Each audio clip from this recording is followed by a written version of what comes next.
나는 헌법을 준수하고 국가를 보위하며 조국의 민주개혁과 국민의 자유와 복리의 증진 및 민족문화의 창달에 노력하여 대통령으로서의 직책을 성실히 수행할 것을 국민 앞에 엄숙히 선서합니다. 이게 뭐죠? 이게 5년마다 한 번씩 듣는 말입니다.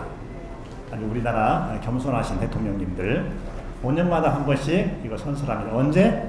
2월 25일 5년마다 이걸 합니다. 이게 헌법 제69조입니다. 69조. 나는 헌법을 준수하고 헌법을 준수하고 이 말은 대통령 취임 선서를 하는 그 사람의 의지로 선서하는 게 아니고 헌법이 명령하는 겁니다. 너 한자도 틀리지 말고 이대로 읽어 하는 거예요. 그렇죠? 이대로 읽어. 너 이거 읽고 나서 이대로 지키란 말이야. 이런 뜻이에요. 이게 헌법 제69조입니다.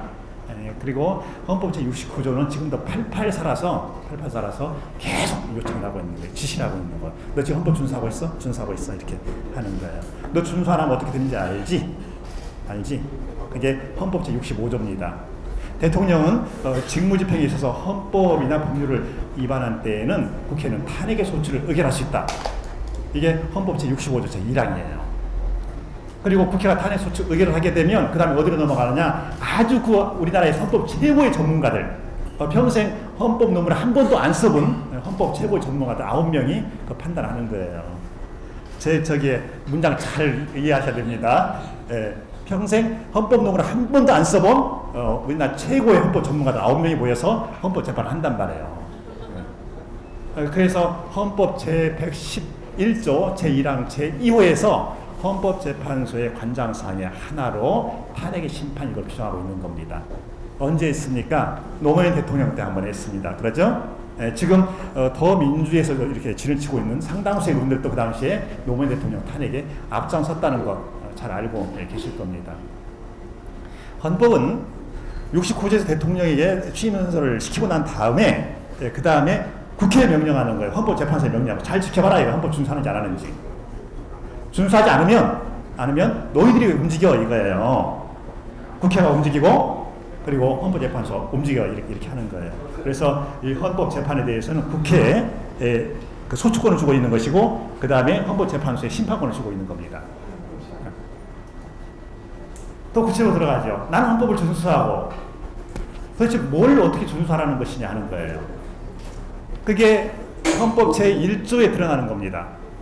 우리나라는 불행하게도 헌법을 시작하면서 지구상의 가장 가치가 높은 존재인, 그 어떤 가치와도 대체할 수 없는 존재인 인간을 맨 먼저 두지 않고 국가를 맨 먼저 그렇죠? 언급을 하는 겁니다.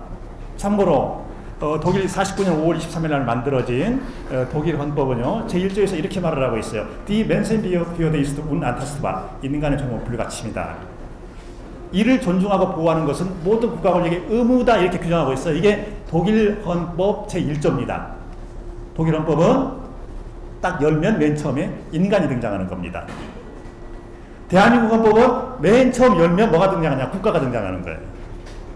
그래서 헌법 제1조 제1항 이렇게 말하죠. 대한민국은 민주공화국이다. 제2항 대한민국의 주권은 국민에게 있고 모든 권력은 국민으로부터 나온다. 이게 어떻다는 거예요. 여기 지금 우리 헌법 읽기 국민운동 회원들 많이 계시잖아요. 자, 헌법 제1조 제1항이 대한민국 민주공화국이다라고 한다. 그래서 어쨌다는 거예요. 이것이 명령하는 게 뭐냐? 대한민국은 한 사람의 의사에 의해서 움직이는 국가가 아니라는 거예요. 한 사람의 의사에 의해서 움직이는 국가 전형이 뭡니까? 그게 군주국가입니다. 군주국가 안 된다 이거예요. 안 된다. 또 뭐가 안 되냐? 전체주의국가 안 된다 이거예요. 특정 집단이 권력을 독점하는, 사유하는 그런 거 안 된다 이거예요. 그래서 지금 이 순간에도 헌법 제1조 제1항은 계속 외치고 있는 거예요. 너희들 잘 봐, 대한민국 국민들. 지금 대한민국 국가 권력의 작동이 한 사람 또는 몇 사람에 의해서 이루어지는지 아니면 전체 국민의 의사를 바탕으로 해서 이루어지는지 잘 지켜보란 말이야. 이걸 지금 이 순간에도 우리 모두에게 말을 하고 있다라는 것입니다. 만약에 우리 국민들이 볼 때, 주권자인 국민이 볼 때 민주공화국이라는 이 조항이 기초부터 막 흔들리고 있다, 뭔가 심각한 위기 상황이 있다, 그러면 어떻게 해야 될 거냐 하는 거예요.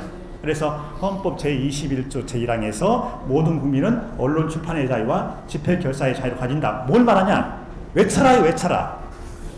표현의 자유라고 하는 것을 외쳐라는 거예요, 외쳐라. 우리 헌법 제21조는요, 대충 적당히 써놨어요. 언론 출판 집회 결사의 자유. 여기서 언론 자유가 뭡니까? 조중동의 자유입니까? 어떻게 생각하세요? 언론 출판 자유가 조중동의 자유예요? 언론 출판의 자유의 출발점은 뭐냐? 이것은 프리덤 오브 익스프레션, 표현의 자유입니다. 표현은 누가 하는 겁니까? 국민이 하는 겁니까? 인간이 하는 겁니까? 국민을 포함해서 모든 인간이 표현을 하는 겁니다. 표현은 뭘로 하느냐? 입으로 하고, 손으로 하고, 행동으로 하고, 이게 표현입니다. 행동을 하는 게 뭡니까? 집회하는 거, 시위하는 거. 이게 행동으로 표현하는 겁니다. 그래서 헌법 제1조 제1항의 민주공화국이 제대로 살아나려면 제21조가 살아나야 되는 겁니다. 모든 국민이 자유롭게 말을 할 수 있어야 되는 거예요. 지난번에 전주에서 통일 콘서트가 한번 있었습니다. 통일 토크인가 콘서트인가 뭐 했는데 이제 가서 이렇게 자꾸 나오라고 해서 이제 말하자면 옆에 꼽사리 하나 저 끼워준 거예요. 쟁쟁한 통일 전문가들이 있는데 김성환 교육감도 한번 옆에 가서 살짝 들어오는 게 어떠냐 그래서 들어갔어요. 그래서 제가 이런 말을 했어요. 우리가 민족 분단의 이 비극적인 상황을 계속 이어가고 있는데 민족 분단이 우리 대한민국 국민에게 그리고 우리 한민족에게 초래하는 가장 큰 비극은 뭐라고 생각하십니까? 이런 질문을 던졌습니다. 저는 이렇게 말했어요. 정답이 없는 거지만 나는 전공이 헌법이기 때문에 헌법학적으로 말을 하겠습니다. 이랬어요. 헌법학적으로 분단이 초래하는 최악의 비극을 말한다면 그것은 우리 국민에게서 진실을 말하는 자유를 뺏어갔다는 거예요. 진실을 말하는 자유를 뺏어갔다는 거예요. 이 진실을 말하는 자유를 뺏어간 것은요, 저는 원인은 둘 중에 하나라고 봅니다. 하나는 몰라서 무식해서 맨날 이상한 방송 앞에서 쳐다보고 있는 거야. 대표적으로. 그리고 무식해서 진실을 말하지 못하는 사람도 있고 또 한 그룹은요, 알고는 있는데 겁이 나니까 무시무시하잖아요. 그렇죠? 네, 국가보안법 톡하면 7조로 걸어버려요. 그냥 찬양 고무죄로 해서. 그 옆에서 어떤 사람이 찬양 고문을 하고 있잖아요. 근데 그걸 보면 그 사람은 바로 경찰에 가서 관서에 가서 신고를 해야 돼요. 신고하지 않으면 10조에 의해서 불구제죄로 처벌을 받아요. 그러나 지금 이 순간에도 옆에 잘 보세요. 살펴보고 있다가 혹시라도 이렇게 중간중간 찬양 고문하는 발언을 하는 것 같으면 바로 여기 들으실 거 없어요. 바로 경찰관서에 가서 신고를 하셔야지 불구제죄로 처벌받는 그런 비극이 없는 겁니다. 우리 헌법은 민주주의를 선언하고 있습니다. 근데 민주주의 그 자체가 목적이 될 수는 없어요. 뭐가 목적이냐? 국민 한 사람 한 사람이 인간으로서 그 존엄성을 제대로 보장받도록 하기 위해서 민주주의라고 하는 이념을 선언하고 있는 거예요. 그럼 그 국민은 어떤 존재냐? 헌법 제10조가 말하고 있어요. 모든 국민은 인간으로서의 존엄과 가치를 가지며 행복을 추구할 권리를 가진다. 국가는 개인이 가지는 기본적인 인권의 불가침성을 확인하고 이를 보장하는 의무를 진다. 말 멋지죠? 엄청나게 멋있게 써놨어. 그럴듯하게. 이걸 해줘야 되는 거예요, 국민들이. 자, 국민들이 그러면, 자, 말을 한다, 글을 쓴다. 그 전제가 뭐가 있습니까? 안다는 건 뭘 안다는 거냐? 정보를 갖고 있다는 정보를. 어떤 정보를? 가장 최신의 정보를, 가장 올바른 정보를 국민이 갖고 있다는 거예요. 그래서 중요한 게 뭐냐? 그래서 중요한 것이 바로 보도기관의 자유입니다. 그러니까 우리는 언론의 자유라고 뭉뚱그려서 말을 하죠. 근데 언론의 자유는 그런 뜻이 아니고 모든 국민은 한 인간으로서 의사표현의 자유를 가지고 있고 그 개인이 가지고 있는 의사표현의 자유가 제대로 힘을 발휘할 수 없기 때문에 그것을 보완하는 것으로서 보도매체라는 매스미디어라고 하는 여기에 헌법이 보도의 자유 이것을 부여하고 있다는 겁니다. 그래서 어떤 정권이 됐건 매스미디어가 가지고 있는 보도 자유에 대해서 통제하려고 든다든지 거기에 간섭하려고 한다든지 이것은 뭐냐 바로 헌법 제1조 제1항이 규정하고 있는 민주공화국을 파괴하는 행위다. 그리고 그 사람이 대통령이라든지 장관이라든지 헌법재판에 누가 됐든지 간에 거기에 해당하는 사람은 헌법 65조에 의해서 탄핵 소추하고 111조 제1항 제2호에 의해서 탄핵 심판하라 그런 뜻이에요. 헌법이 죽어있는 문서로 절약할 것이냐, 아니면 살아있는, 생사에 살아있는 숨쉬는 그런 법전으로, 규범으로 움직일 것이냐, 그것은 주권자인 국민의 손에 달려있다는 거예요. 가장 무서운 게 뭐냐, 국민들 마음속에 자리 잡고 있는 두려움이에요, 두려움. 독일 영화 중에 이런 게 있습니다.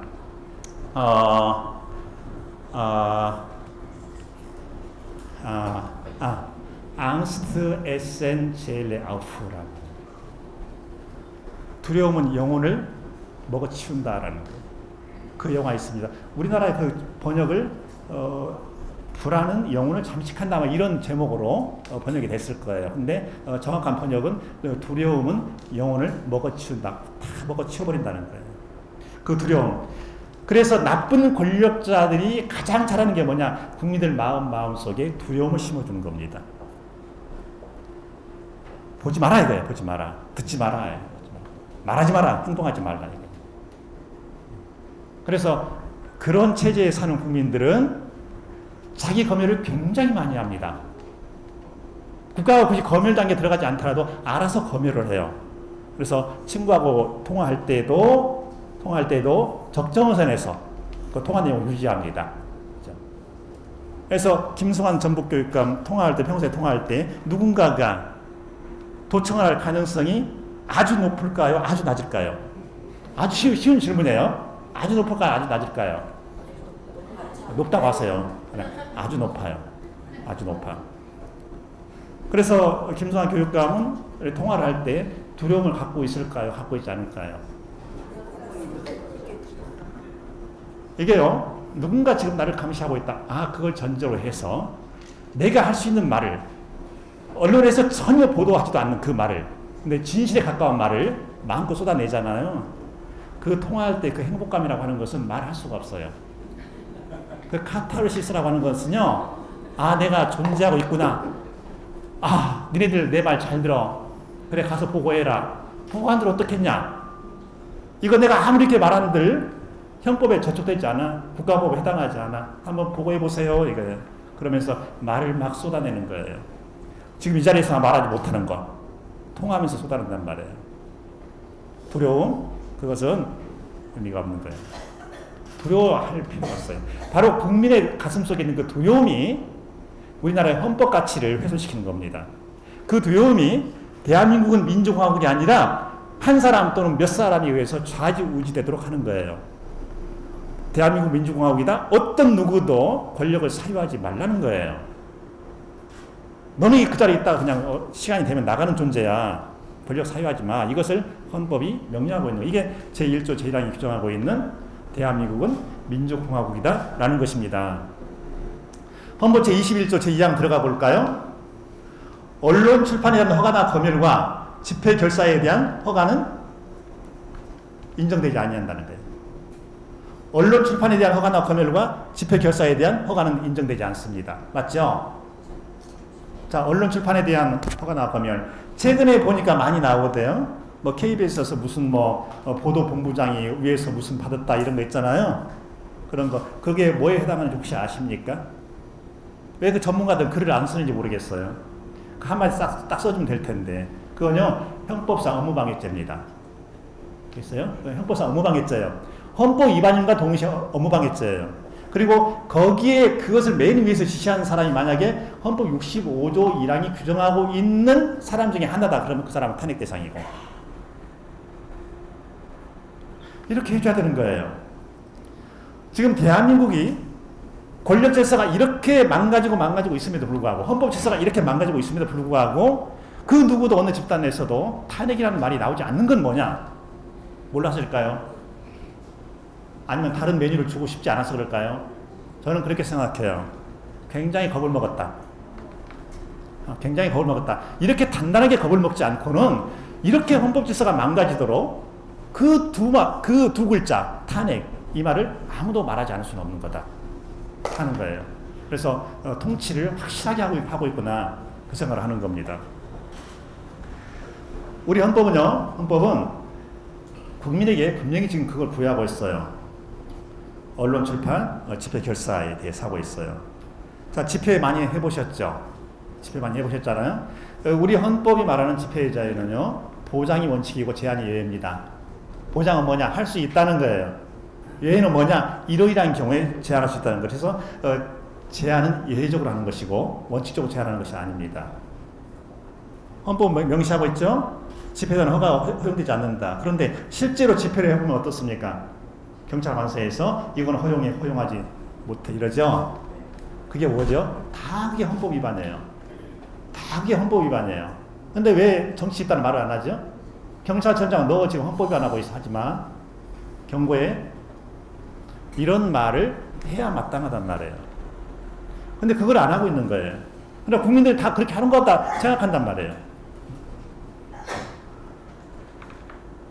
우리는요, 헌법이 규정하고 있는 의사표현의 자유, 언론의 자유, 집회의 자유, 이것을 적극적으로 행사를 해줘야 되는 거예요. 그래서 그것이 제대로 안 되니까, 그것만 가지고 안 되냐. 국민 개개인의 힘은 너무나 약하단 말이에요. 그래서 헌법 21조에서 결사의 자유를 규정하면서 특별한 결사 2개를 규정하고 있어요. 특별한 결사 2개, 그게 뭔지 아십니까? 하나는 헌법 8조가 규정하고 있는 정당입니다. 정당. 그래서 헌법 제8조 제1항을 보면 정당의 설립은 자유이며 복수정당에는 보장된다. 이렇게 헌법 8조 1항이 규정하고 있는 거예요. 또 하나의 특별한 결사는 뭐냐? 헌법 33조입니다. 근로자는 근로조건의 유지 향상을 위하여 단결권, 단체교섭권, 단체행동권을 가진다. 이게 근로교사, 노동결사, 이게 특별한 결사예요. 그래서 21조보다 더 특별한 보호, 많은 보호를 하라고 헌법이 명령하는 것이 바로 2개입니다. 정당, 또 하나는 노조, 이 2개예요. 그래서 노조라고 하는 것은 헌법이 아주 특별한 관점에서 특별한 관심을 가지고 보고 있는 거예요. 일반 결사하고는 또 달라요.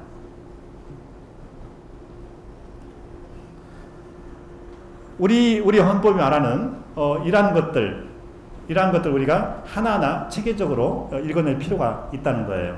자, 어떻게 권력자들이 헌법을 위반하는가? 그 사례를 제가 말씀드리죠. 대한민국 언제 건국됐습니까? 대한민국 언제 건국됐어요? 이것은 답이 너무 쉬워. 왜 그러냐?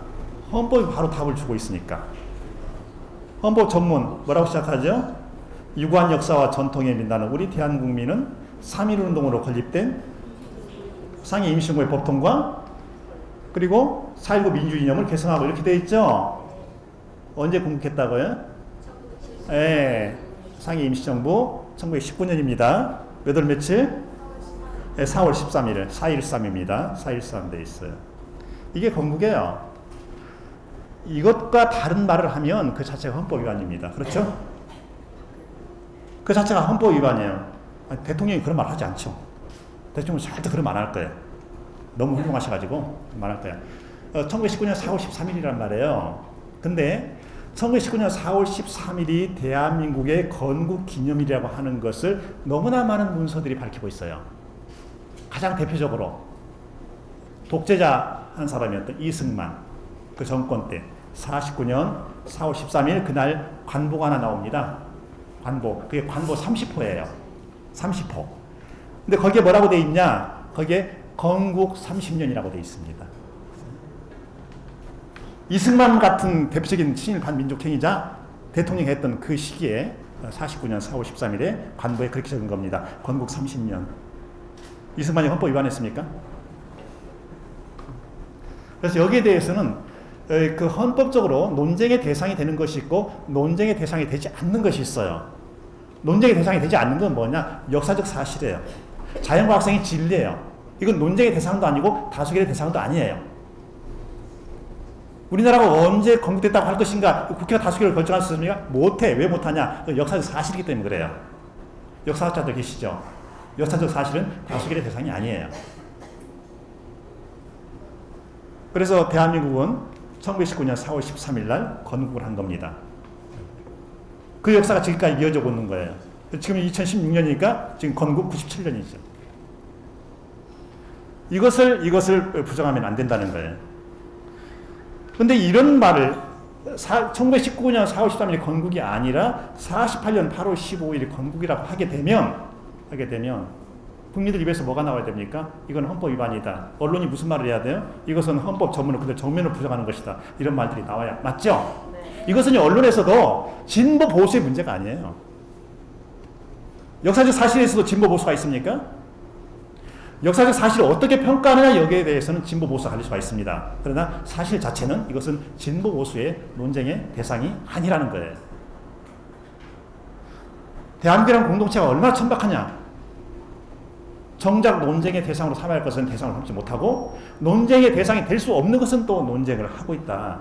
이게 대한민국이라는 공동체의 천박함을 그대로 드러내고 있는 것이다라는 거예요. 헌법은 계속해서 지금도 국민들에게 말을 합니다. 제발 나를 지키라. 에? 제발 나를 지켜라. 헌법은요, 자기 스스로 그냥 자기 모양을 실현해나가는 그런 존재가 결코 아닙니다. 주권자인 국민이 헌법을 또 받쳐줘야 돼요. 그래서 헌법에 위반하는 사태들이 발생하면 주권자인 국민은 그것을 결연히 아니라고 부정하고 그것을 저항하는 그런 의지를 보여줘야 하는 거예요. 이걸 전문용어로 국민의 헌법의 의지라고 말하는 겁니다. 이 의지가 강하게 드러날 때 헌법은 규범력을 갖게 되는 겁니다. 대한민국 헌법 지금도 고쳐할 것이 많이 있습니다. 그러나 현재 이것만 잘 지켜도 대한민국은 민주주의로서 괜찮은 그런 민주주의 수준의 민주주의를 구현해 나갈 수 있도록 되어 있는 겁니다. 아까 식사하면서 잠깐 이야기했는데 우리 그 광노현 동지하고 잠깐 이야기했는데 현행 헌법이 만들어진 것이 87년입니다. 87년. 그때 만 20세부터 현행 헌법에 투표를 할 수 있었습니다. 헌법 개정안을 내게 되면 국회의결을 거친 다음에 맨 마지막에 국민투표 붙이잖아요. 87년에 만 20세, 만 19세는 투표에 참여하지 못했습니다. 지금 2016년이죠. 27년이 열렸습니다. 그러면 27 더하기 19 해보세요. 만 46세까지는 현행 헌법에는 전혀 관여한 바가 없어요. 뭘 말하는 건가요? 헌법의 현실은 계속 변하고 있는데 헌법 규범은 옛날 그 모습 그대로 갖고 있다. 그리고 국민의 반수 이상이 참여하지 않았던 헌법이 그대로 지금 규범력을 갖고 있다. 그래서 이제는 정확하게 헌법을 한번 정돈할 때가 됐어요. 다만 이 헌법을 다시 정돈하는데 절대 여기에 손대서 안 되는 사람들, 정치적 탐욕 기득권에 물들어 있는 사람들, 이 사람들 손대면 큰일 난다. 그래서 그 사람들은 절대 이 작업에 들어가서는 안 돼요. 누가 들어가야 되느냐? 전문가들 그리고 국민들 여기서 들어가서 해야 되는 겁니다. 그 시간이 1년이 걸리면 2년이 걸리면 그 작업을 계속 해 나가야 되는 거예요. 그래야 이 시대에 맞는 대한민국 헌법이 탄생할 수 있다는 겁니다. 48년 8월 15일 아시죠? 이 건국절 가지고 자꾸 시비를 걸면 할 말이 엄청나게 많아지는 거예요. 엄청나게. 혹시 아십니까? 저기에 한국전쟁이 끝나고 제2차 대전이 끝나고 제2차 세계대전이 끝나고 나서 제2차 세계대전을 정리하는 연합국과 패전국 사이에 그 협약 두 개가 있었죠. 저기 이탈리아 강화조약이 있었고 또 하나는 뭐죠? 샌프란시스코 강화조약입니다. 샌프란시스코 강화조약 꼭 읽어보세요. 제2조 A를 꼭 읽어보세요. 그게 뭐라고 되어 있는가. 무시무시해요. 그 문장이. 무시무시해요. 얼마나 무시무시하냐. 나 정말 놀랐어요. Japan, recognizing the independence of Korea. 일본은 조선의 독립을 승인하고. 누가 승인했다고요? 일본이 지금 우리 독립을 승인한 거라고요. 이상하죠? 논리 구조가. 그걸 누가 용인한 겁니까? 일본 니네가 조선 독립 승인해. 이걸 누가 용인한 거예요? 연합국 측이 그걸 용인한 거예요. 우리 국민은 지금 그 사실을 모르고 있는 거예요. 그래서 그 한마디로 해서 일제가 조선을 강점했고 거기에 수많은 폐악질을 한 것에 대해서는 다 면죄부가 날아간 거예요. 그렇죠? 승인해 줬으니까 얼마나 큰 은혜를 입었습니까? 우리가 일제한테. 계속 우리를 짓누를 수 있었는데 거기서 승인한다는 말을 했으니. 거기에 인클루딩하고 세 개 나오는 거 있죠. 주문진 제주도, 울릉도 세 개 나오잖아요. 저는 우리 그 자랑하는 세대 앞에 지금 초등학교 6학년까지 이렇게 앉아 있는데 나중에 헌법 전공하려고 하는데 정말 이게 국민의 헌법의 의지가 제대로 작동되지 않으면 누가 문제냐? 우리는 그럭저럭 살다 갑니다. 그런데 우리 다음 세대들이 제대로 인간의 존엄을 누리지 못하고 산다는 거예요. 요즘에 경제 민주화 있죠. 경제 민주화가 뭡니까? 경제 민주화가 헌법 제119조 제1항 읽어보셨어요? 대한민국의 경제 질서는 개인과 기업의 경제상의 자유와 창의를 존중함을 목적으로 한다. 개인의 경제상의 자유와 창의를 목적으로 한다. 이걸 가리켜서 뭐라고 하던가 시장경제라고 하죠. 우리 헌법은 경제 질서를 시장경제를 하고 있어요. 근데요, 48년 헌법은 그게 아니었습니다. 48년 헌법은 시장경제가 예외였어요. 원칙이 뭐였는지 아세요? 사회적 시장경제였어요. 배분과 평등을 강조하는 사회적 시장경제였다. 근데 지금은 그것이 헌법 119조로 2항으로 지금 들어가 있는 거예요.